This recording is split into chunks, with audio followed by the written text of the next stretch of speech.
वंदे मातरम। नमस्कार, जय श्री राम। अपने नगर से बाहर हूँ, इसलिए थोड़ा आपको अटपटा लग रहा होगा। बात मुझे ये कहना थी कि आप भी देख रहे हैं इस समय कि अजीत पवार जी के स्वर्गवास के बाद में सीन बदला।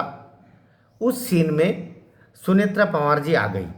ठीक है, उनके धर्मपत्नी, क्योंकि वे पहले बताया जा रहा है कि सांसद है और उनकी सांसदी के स्थान पर उनका बेटा खड़ा हो जाएगा, ऐसा कुछ बताया जा रहा है कि वो हो जाएगा, जो अभी शायद परिषद का अध्यक्ष बताया जा रहा है।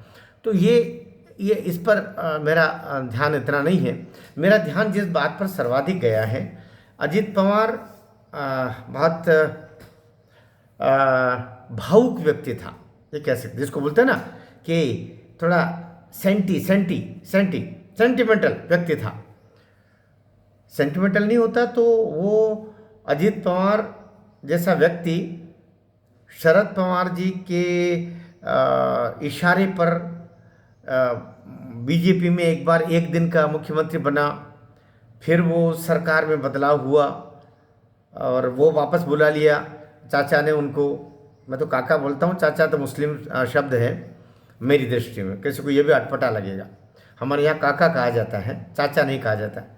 चाचा तो शब्द ही वहाँ से आया है, इस्लाम से कह सकते हैं, और ये भी आदरणीय शब्द है, कोई दिक्कत की बात नहीं।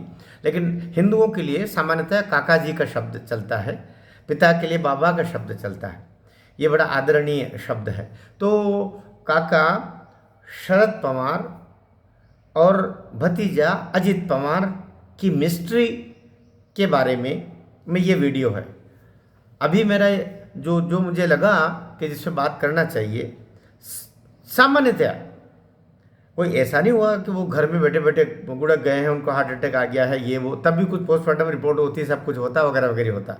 लेकिन परिवारजन सामान्यतया इंक्वायरी की मांग करते हैं, सभी करते हैं। ये तो वो बीच में आधी रोटी पर दाल लेकर के और ममता बनर्जी बीच में कूद पड़ी, और अखिलेश यादव ने भी फिर बीच में अपना उसको बूस्टअप कर दिया उस खबर को कि जांच होनी चाहिए, इस पर षड्यंत्र भी हो सकता है।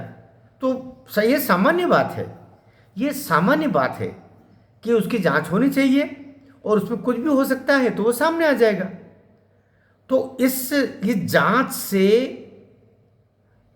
काका तो नहीं हो सकता ऐसा, चाचा शरद पवार मना क्यों कर रहे हैं?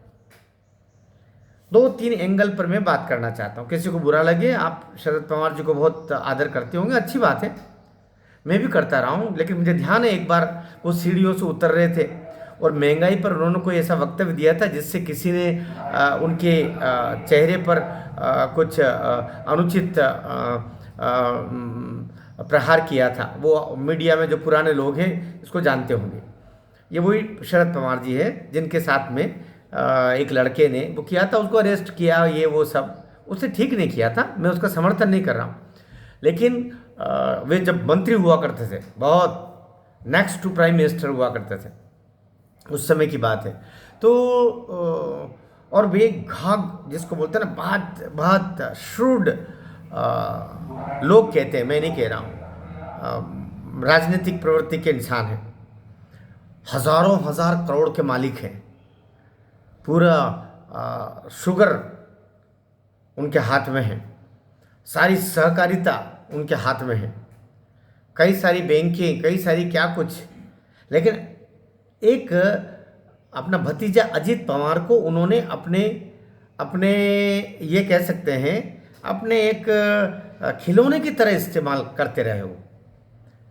तो क्या खिलौना कभी, मैं आश्वस्त नहीं हूँ, खिलौने कई दफ़े टूट जाते हैं, वहाँ तक तो ठीक है, कई दफ़े तोड़ भी दिए जाते हैं कि जितनी चाबी भरी राम ने बस उतना चले खिलौना। यहाँ राम का नाम तो गीत है इसलिए कह रहा हूँ मैं।